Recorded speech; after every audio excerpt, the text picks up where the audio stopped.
So hey guys, how are you all? कैसे हैं आप सब? उम्मीद करता हूँ आप सब बहुत ज़्यादा बढ़िया होंगे। सो गाइस, मेरा नाम है उज्जवल और आज हम डिस्कस करने जा रहे हैं सीबीएसई क्लास 12th केमिस्ट्री का सैम्पल पेपर।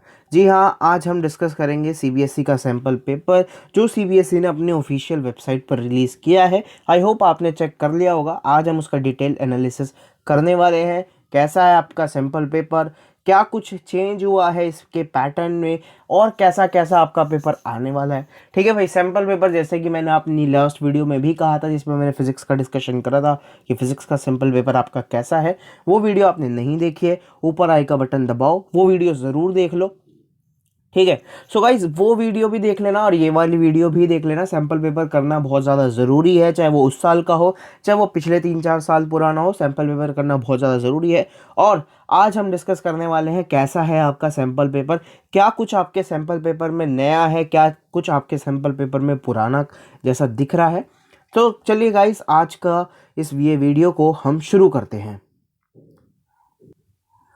सो गाइस, जो आपका सैम्पल पेपर आप देख सकते हो, उस सैम्पल पेपर में आपके जो है 4 सेक्शन होने वाले हैं। Section A, section B, section C और सेक्शन डी। जो हमारा फिजिक्स का पेपर था उसमें हमारे सेक्शन जो है 5 सेक्शन थे, उसमें आपका सेक्शन ई भी था। लेकिन मैं आपको बता दूं, जो आपका सेक्शन ए है वो 2 पार्ट में है। ठीक है, तो आप यही समझ सकते हो 5 डिफरेंट सेक्शन आपके जो है पेपर में होने वाले हैं। बात करते हैं अब एक एक सेक्शन की, कैसा है वो। ठीक है, तो सेक्शन ए का जो फर्स्ट पार्ट है, जिसे हम फर्स्ट पार्ट बोल सकते हैं, वैसे सीबीएसई ने नहीं बोला है, मैं बोल रहा हूँ कि जो सेक्शन ए का जो फर्स्ट पार्ट है उसमें आपके 2 क्वेश्चन होने वाले हैं, केस बेस्ड क्वेश्चन।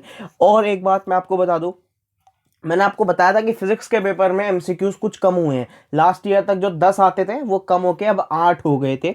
लेकिन मैं अब बता दूं आपको कि केमिस्ट्री के पेपर में जो है एमसीक्यूज की जो मात्रा है वो बड़ी है, असर्शन रीजन की जो मात्रा है वो बढ़ाई गई है। ठीक है, तो आपका असर्शन रीजन की भी क्वांटिटी बढ़ गई है और एमसीक्यूज की भी क्वांटिटी जो है सीबीएसई ने अब बढ़ा दी है। रही बात कि भैया हम वो कहाँ से पढ़ेंगे, बेफिक्र रहो, वीडियो के अंत में मैं आपको बताऊंगा कि आप वो कहाँ से पढ़ सकते हो। ठीक है, तो भाई सीबीएसई के जो जो आपका सेक्शन ए है उसमें जो फर्स्ट 2 क्वेश्चन आपके आने वाले हैं वो है case based question. Case based question होंगे जैसा कि फिजिक्स में भी है आपका।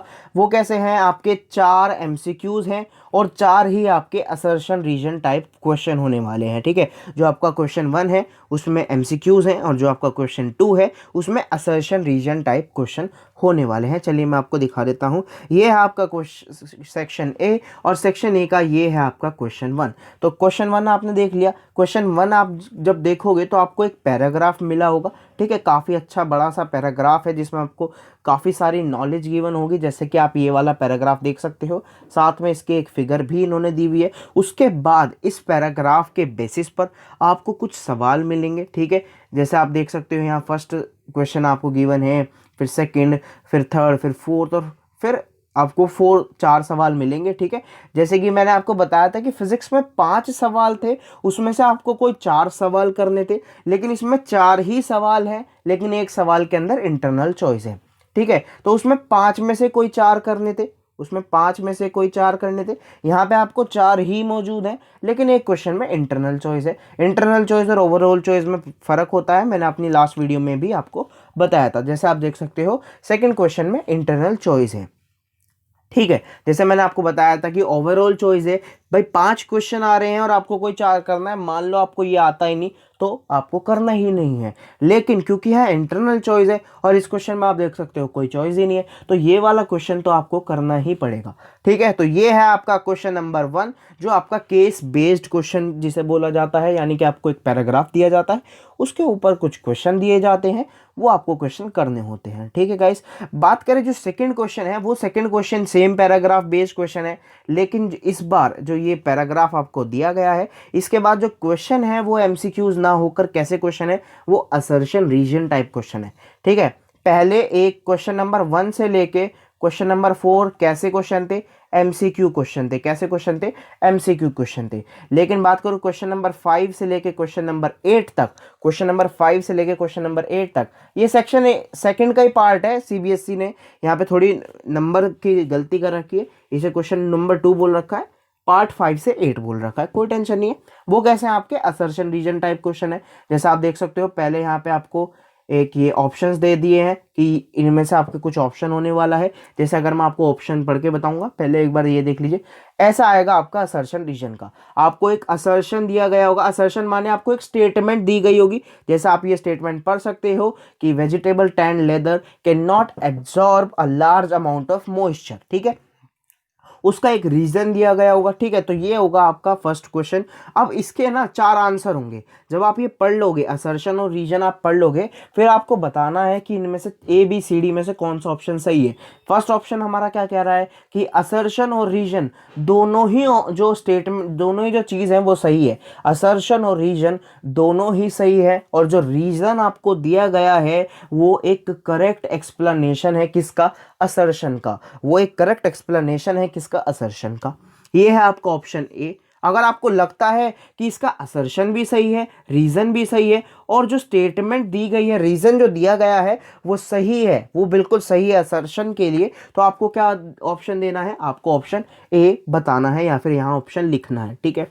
ऐसे ही अगर मैं बात करूं तो बी ऑप्शन कह रहा है असर्शन सही है, रीजन भी सही है, लेकिन जो रीजन है वो असर्शन का सही एक्सप्लेनेशन नहीं है ना भाई, समझ गए होंगे, ठीक है। जो ऑप्शन सी आपको कह रहा है, ऑप्शन सी आपको क्या कह रहा है, ऑप्शन सी कह रहा है कि असर्शन इज करेक्ट, असर्शन जो है वो सही है, लेकिन रीजन जो है वो सही नहीं है, जो रीजन है वो सही नहीं है, जैसा आप यहां देख सकते हो।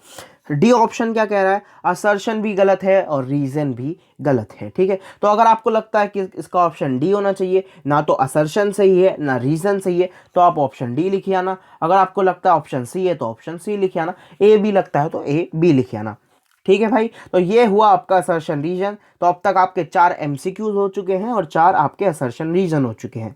बात करें आपका जो सेक्शन बी है, सेक्शन ए का सेकंड पार्ट है, माफ करना सेक्शन बी बोल रहा हूँ। सेक्शन ए का जो आपका सेकंड पार्ट है वो क्या है, सेक्शन ए का जो आपका दूसरा पार्ट है वो है 3 से 16 नंबर तक के क्वेश्चन का, ठीक है। 3 से 16 नंबर तक के क्वेश्चन का, ये भी आपका 1 मार्कर ही है।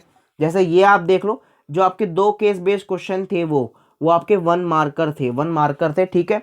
अब अगर मैं बात करूं 3 से 16 क्वेश्चन तक, तो ये भी आपके 1 मार्क क्वेश्चन ही है। इनमें क्या आएंगे, इनमें भी आपके एमसीक्यूज हैं या फिर असर्शन रीजन टाइप क्वेश्चन है, ठीक है भाई। तो इन 1 मार्कर में आपका असर्शन टाइप रीजन क्वेश्चन या फिर एमसीक्यूज ही हैं। जैसे फिजिक्स में क्या था, आपका 1 वर्ड क्वेश्चन आया था, या फिर ऐसा क्वेश्चन था जिसमें आपको 1 या 2 लाइन लिखनी थी, आपको 1 या 2 लाइन लिखनी थी, या फिर आपका क्या था, 1 वर्ड आंसर था। मान लो भाई आपसे कुछ पूछ लिया गया, मान लो आपसे पूछ लिया गया कि पावर की यूनिट बताओ, तो उसमें आपको एक वर्ड लिखना है। मान लो आपसे कोई डेफिनेशन पूछ लिया है ना, आपसे ड्रिफ्ट वेलोसिटी पूछ लिया, तो उसमें आपको डेफिनेशन लिखनी है 2 या 3 लाइन की। लेकिन इसमें ऐसे क्वेश्चन नहीं आएंगे, इसमें आपके पास डायरेक्ट या तो एमसीक्यूज होंगे।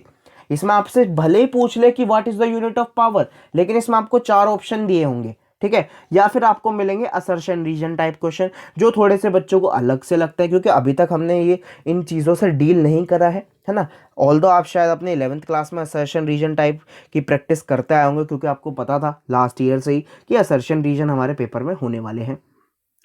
चलिए तो हम आपको दिखाते हैं असर्शन रीजन टाइप क्वेश्चन, जो है आपका 3rd क्वेश्चन से लेके, ठीक है, 3rd क्वेश्चन से लेके चल देते हैं। तो यहाँ पे यहाँ पे आपको सैंपल पेपर में गिवन है कि जो 3rd से लेके 11th क्वेश्चन तक होने वाला है, यानी कि 9 सवाल आपके एमसीक्यूज होंगे, ठीक है। तो यहाँ जो आपके अब 3 से लेके 11 तक क्वेश्चन आएंगे वो कौन से हैं, एमसीक्यूज क्वेश्चन है। जैसे आप देख सकते हो 3rd क्वेश्चन हुआ, 4th क्वेश्चन हुआ, ये क्या है, एमसीक्यूज है। ऊपर से मैं आपको बताऊं, एमसीक्यूज में आपकी इंटरनल चॉइस गिवन है। जैसे 4th क्वेश्चन में आपके पास इंटरनल चॉइस गिवन है, या तो आप ये वाला कर सकते हो या ये वाला कर सकते हो, ठीक है।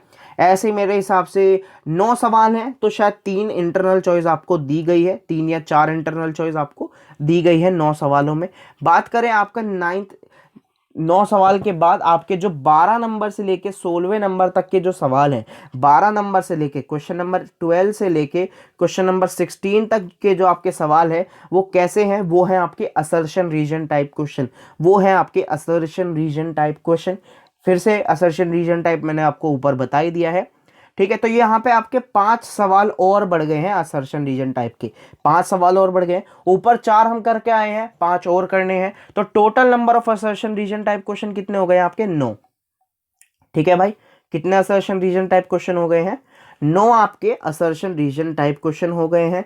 और मैं आपको बताऊं तो अप्रॉक्सीमेटली कुछ 13 क्वेश्चन आपके जो हैं वो कैसे हो गए हैं, एमसीक्यूज टाइप हो गए हैं, एमसीक्यूज टाइप। ठीक है भाई, कुछ गलती तो नहीं हुई, ठीक है भाई। अब बात करते हैं आपके सेक्शन बी की। सेक्शन बी जो है आपका वो क्या है, वो आपका 2 मार्क्स का है, 2 मार्क्स का है। कितने सवाल हैं उसमें, 9 सवाल हैं। फिर से जैसे फिजिक्स में आपके 9 सवाल थे, ठीक है, 2-2 नंबर के 9 सवाल थे, वैसे ही आपका सेक्शन बी यहाँ पे होने वाला है, जिसमें आपके 2 मार्क्स आने वाले हैं। चलिए हम आपको सेक्शन बी भी दिखाते हैं, सेक्शन बी भी हम आपको दिखाते हैं। ये रहा आपका सेक्शन बी। सेक्शन बी में आपके 17 से लेके 25 तक, ठीक है, 9 सवाल हैं। कितने कितने नंबर के, 2-2 नंबर के, जिसमें आपको 3 से 4 लाइन लिखनी है, ज़्यादा लाइनें नहीं लिखनी है। छोटे नंबर का सवाल है भाई, टीचर को सिर्फ उतना ही पॉइंट लिख के दिए जितना रेलेवेंट है, फालतू का आपको कुछ लिखने की ज़रूरत नहीं है। ठीक है, फालतू का अगर आपको लिखना है तो फिजिकल एजुकेशन के पेपर में ज़रूर लिखना, वहाँ बहुत पसंद करते हैं टीचर्स आपका फालतू का लिखा हुआ। ठीक है, तो ये है आपका 17th क्वेश्चन। जैसे कि आप देख सकते हो, आपको यहाँ पे चॉइसेस गिवन है। सेकंड क्वेश्चन 17th क्वेश्चन, ठीक है। ये आपका 18th क्वेश्चन देख सकते हो, इसमें कोई चॉइस नहीं है। ठीक है, और ऐसे ही आपका मेरे हिसाब से 9 क्वेश्चन जो आपके 2-2 नंबर के हैं, उसमें शायद 3 से 4 क्वेश्चन में आपको इंटरनल चॉइस दी गई है। तो चॉइसेस भरपूर हैं भाई, चॉइसेस भरपूर हैं, लेकिन इंटरनल है, ओवरऑल नहीं है। ठीक है, इंटरनल मतलब किसी एक सवाल में चॉइस है, ऐसा नहीं है आपको 12-13 सवाल दिए गए हैं उनमें से कोई 9 सवाल करने, ऐसा नहीं है, लेकिन 9 सवाल है और किसी किसी सवाल में इंटरनल चॉइस है। बात करें सेक्शन सी की, तो सेक्शन सी आपका 3 नंबर का है और क्वेश्चन नंबर 26 से लेकर 30 तक, यानी कि 5 सवाल आपके 3-3 मार्क्स के आने वाले हैं, जैसा कि फिजिक्स में भी आपने देखा ही था। ठीक है भाई, फिजिक्स का सैंपल पेपर जरूर समझना, ऐसा मत सोचना इसके जैसा ही है, इससे थोड़ा सा डिफरेंट है, उसे भी जरूर समझ लेना और सैंपल पेपर जरूर करके जाना, चाहे इस साल का हो चाहे पिछले 4-5 साल का सैंपल पेपर निकलवा लेना दोनों, और उन सैंपल पेपर को जरूर करना। ठीक है, तो ये आपका 26वां सवाल आप देख सकते हो। 26वां सवाल में आपके एक ही क्वेश्चन में 3 पार्ट है, यानी कि 1+1+1। ठीक है, ऐसा नहीं है आपको पूरा ही क्वेश्चन 3 नंबर का दिया गया है और आपको नहीं आता तो आपके 3 के 3 कट गए। आपको यहाँ 3 सब क्वेश्चंस दिए गए हैं, ताकि अगर आप 1-2 भी बना लो तो आपके 3 मार्क्स ना कट जाएं। जैसा आप देख सकते हो यहाँ पे ग्राफ बेस्ड क्वेश्चन आपको दिया हुआ है। ठीक है, किसी को ग्राफ बेस्ड क्वेश्चन करना आता हो तो वो भी कर सकता है। तो 5 क्वेश्चन है आपके 3-3 नंबर के, जिसमें 2 क्वेश्चन में आपको इंटरनल चॉइस गिवन है। ठीक है, तो जैसे मैं कह रहा था, चॉइसेस सीबीएसई ने भरपूर दे रखी है, अगर आपको कोई सवाल नहीं आता तो आप वो कर सकते हो। ठीक है, बात करें सेक्शन डी की, तो सेक्शन डी आपका 5 मार्क्स का है। जैसा कि हमेशा से बहुत टाइम से सीबीएसई 5-5 नंबर के 3 सवाल हमेशा पेपर में डालती है, तो सीबीएसई ने फिर से इस बार सेक्शन डी जो दिया है वो 5 मार्क्स का है। 3 उसमें सवाल होने वाले हैं। ठीक है, 5 मार्क्स का 3 सवाल, और सबसे अच्छी बात यह है तीनों ही सवाल में आपको इंटरनल चॉइस दी गई है, तीनों ही सवाल में इंटरनल चॉइस दी गई है। जैसे आप देख सकते हो 31st क्वेश्चन साफ साफ सीबीएसई ने लिख रखा है 2+3, यानी कि पहले वाला क्वेश्चन आपका 2 नंबर का है, फिर जो आपका सेकंड क्वेश्चन है वो 3 नंबर का है। ठीक है, नहीं नहीं, एक सेकंड भाई, एक सेकंड, ये वाला पूरा 2 नंबर का है और ये वाला अकेला 3 नंबर का है। थोड़ा सा समझने वाली बात ये है। ठीक है, यानी कि अगर आप देखो तो 3 सवाल दे रखे हैं, आसान भाषा में कहूँ तो। फिर जैसे कि मैंने आपको कहा, तीनों ही सवाल में आपके इंटरनल चॉइस होती है। एक और बात मैं आपको बताना चाहूँगा, 5-5 नंबर वाले भाई हमेशा याद रखना, क्योंकि आपकी केमिस्ट्री के 3 पार्ट होते हैं, फिजिकल केमिस्ट्री, इनऑर्गेनिक केमिस्ट्री और आपकी ऑर्गेनिक केमिस्ट्री। तो मैं आपको बता दूं, तीनों जो ये 5-5 नंबर के सवाल है, इसमें से एक सवाल आपका फिजिकल से आता है, एक सवाल आपका इनऑर्गेनिक से आता है, एक सवाल आपका ऑर्गेनिक से आता है। ये हमेशा फिक्स होता है, कभी भी ये मत सोचना कि 2 सवाल ऑर्गेनिक से आ जाते हैं या फिर 3 सवाल ऑर्गेनिक से आ जाएंगे, ऐसा नहीं होता है। एक सवाल फिजिकल से, एक सवाल आपका ऑर्गेनिक से और एक सवाल इनऑर्गेनिक से। चाहिए आप यहाँ पे देख भी सकते हो, जो 33rd क्वेश्चन है वो फिजिकल केमिस्ट्री से है, आपको कोलराश लॉ देखकर ही पता चल गया होगा। जो आपका 32 क्वेश्चन है वो डेफिनेटली ऑर्गेनिक केमिस्ट्री से है, क्योंकि ऑर्गेनिक कंपाउंड आपको देख के पता चल गया होगा। और जो 31st क्वेश्चन है वो आपका इनऑर्गेनिक केमिस्ट्री से है, क्योंकि आपको ये देखकर पता चल गया होगा। वैसे मैं आपको बता भी दूं कि एक क्वेश्चन इनऑर्गेनिक से, एक ऑर्गेनिक से और एक फिजिकल केमिस्ट्री से आपका क्वेश्चन आता है। ठीक है, बात करें आपकी जो इनऑर्गेनिक, ऑर्गेनिक और फिजिकल केमिस्ट्री का वेटेज की। तो भाई जो फिजिकल और इनऑर्गेनिक और ऑर्गेनिक की जो हमारा सीबीएसई बताता है वो कुछ इस प्रकार है। फिजिकल केमिस्ट्री आपकी 23 मार्क्स की आती है, ठीक है, हो सकता हो यहाँ पे भी 23 मार्क्स की हो, ठीक है।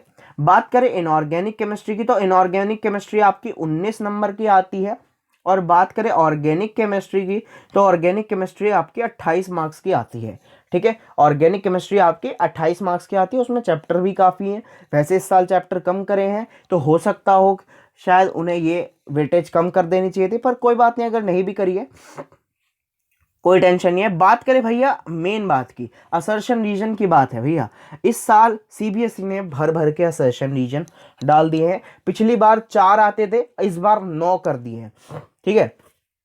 तो भैया असर्शन रीजन तो बहुत परेशानी है, हमारी तो बहुत ज़्यादा परेशानी, क्योंकि हम करते हैं ऑल द एमसीक्यूज हम फिर भी कर ले जाएंगे, असर्शन रीजन तो भैया बहुत मुश्किल है। इसका कुछ तरीका बताओ। तो भाई प्रॉब्लम आने से पहले सॉल्यूशन आपके पास मौजूद है, और वो सॉल्यूशन भी आपको किसने दे रखा है? सीबीएसई ने। हर बार जिस तरह आप एनसीईआरटी पे डिपेंड करते थे, इस बार सीबीएसई चाह रहा है कि आपका थोड़ा सा जो है वो मोटिव एनसीईआरटी एग्जाम्पलर की तरफ भी बढ़े। और मैं बताऊं, अच्छे स्टूडेंट्स हमेशा से ही एनसीईआरटी एग्जाम्पलर लगाते हैं, ठीक है। आप बहुत टॉपर से बात कर लो, आप जिनसे भी बात करोगे ना, वो हमेशा बताएंगे भाई कोई बाहर की बुक करने की ज़रूरत नहीं है। सीबीएसई में अगर 100 फोड़ने हैं तो सिर्फ और सिर्फ 2 बुक्स, एनसीईआरटी और उसी का बड़ा भाई बोल लो एनसीईआरटी एग्जाम्पलर। अच्छे सवाल है, एनसीईआरटी एग्जाम्पलर आप लोगों ने ज़रूर देखी हुई होगी। एनसीईआरटी एग्जाम्पलर अच्छी बुक है, ठीक है। वो एक क्वेश्चन बैंक की तरह है आपका, बहुत उसमें थ्योरी नहीं मिलती है, उसमें थ्योरी नहीं होती है, एक क्वेश्चन बैंक की तरह है, वो ज़रूर करना भाई। और असर्शन रीजन की अच्छी से अच्छी प्रैक्टिस आपको वो करा सकते हैं। हर चैप्टर के कुछ 10 असर्शन रीजन टाइप क्वेश्चन उसमें मौजूद होते हैं, एमसीक्यूज भी मौजूद होते हैं, वो आप ज़रूर करना। वो अगर आप लगा लोगे तो भाई कोई ज़रूरत नहीं है परेशान होने की। ऑल्दो बहुत लोग कहते हैं कि अरिहंत वालों ने कुछ नया बुक निकाली है, या फिर किसी और पब्लिशर ने अच्छी बुक निकाली है। देखो वो तो निकालेंगे, वो तो पैटर्न के हिसाब से नया बुक ज़रूर निकालेंगे, क्योंकि वो प्राइवेट पब्लिशर है, उनका उनकी जो एम है वो है कमाना। और कोई बात नहीं है भाई, अच्छा मटेरियल भी दे रहे हैं, बुरी बात नहीं है, पैसे ले रहे हैं पर अच्छा मटेरियल भी दे रहे हैं। लेकिन मैं आपको बताऊं, जो आपको पहले से ही मौजूद है वो है एनसीईआरटी एग्जाम्पलर। आपको बाहर का रिफ्रेशर अगर करना भी है तो उसे करने के बाद करना सबसे अच्छी चीज़ होती है भाई। मेरे खुद 95 आए हैं केमिस्ट्री में, मैं बता रहा हूँ भाई, मैंने कुछ बाहर का मटेरियल नहीं पढ़ा है, मैंने एनसीईआरटी पढ़ी है, मैंने एनसीईआरटी एग्जाम्पलर पढ़ी है, बस वो ही पढ़ लो भाई, बस वो ही पढ़ लो, बहुत ज़्यादा सफिशिएंट है। आई नो आप सोच रहे हो मुझे 100 फोड़ने हैं, आप उससे भी 100 फोड़ सकते हो, आप एनसीईआरटी और एनसीईआरटी एग्जाम्पलर से भी 100 फोड़ सकते हो, कोई टेंशन की बात नहीं है भाई। तो भाई आज की वीडियो में सिर्फ इतना ही। आई होप वीडियो आपको पसंद आया होगा। वीडियो आपको अच्छा लगा है तो लाइक करना, चैनल को सब्सक्राइब करना, अपने दोस्तों के साथ वीडियो को ज़रूर शेयर करना, ठीक है। उन्हें भी ज़रूर बताना कि यार सैम्पल पेपर आ गया है, पढ़ाई अब शुरू कर दो, ठीक है। मजाक मस्ती यार अक्टूबर तक ठीक है, अब पढ़ाई पर ध्यान देना है। ऑल दो बहुत बच्चे मेरे से पूछ रहे थे कि केमिस्ट्री का पेपर कैसा आता है। भाई केमिस्ट्री का पेपर ज़्यादा टफ नहीं आता। केमिस्ट्री को जो बंदा टाइम दे रहा है, देखो भाई टाइम ही नहीं दे रहे हो तो मैं कुछ कह नहीं सकता, लेकिन जो बंदा थोड़ा थोड़ा टाइम केमिस्ट्री को दे रहा है, और अब से भी अगर देना स्टार्ट कर दे, दिन में 2 घंटा 1 घंटा टाइम देना शुरू कर दे, मैं बता रहा हूँ भाई 95 फोड़ दोगे, कोई टेंशन की बात नहीं है, कोई टेंशन की बात नहीं है, आराम से फोड़ दोगे। सैंपल पेपर मैंने देखा, सैंपल पेपर मैंने देखा भाई, मैं आपको बता दूं एक बात और बता दूं, सैंपल पेपर मैंने देखा, जैसे मैंने कहा था कि 60% जो है आपका इजी आया था फिजिक्स में, मैंने सैंपल पेपर की जो डिस्कशन किया था फिजिक्स वाला, उसमें मैंने कहा था 60% मुझे लग रहा था, यहाँ मुझे थोड़ा सा ज़्यादा लग रहा है यार, 70% के आसपास पेपर मुझे काफ़ी ईजी लग रहा है, 70% के आसपास मुझे काफ़ी इजी लग रहा है। 70 में से आप 50 से ऊपर आराम से स्कोर कर रहे हो, आराम से स्कोर कर लोगे अगर अच्छा सा डिसेंट से पढ़ाई कर रहे हो, ठीक है, 70 में से। और मैं बताऊं कुछ 20% मीडियम पेपर है भाई, कुछ 20% मीडियम पेपर है, ठीक है। जो बंदा और अच्छी पढ़ाई कर रहा है वो 60 से ऊपर जा रहा है, आराम से पढ़ाई करो, मतलब ये नहीं है कि आराम से हो गया कि भाई मेरे तो आ रहे हैं।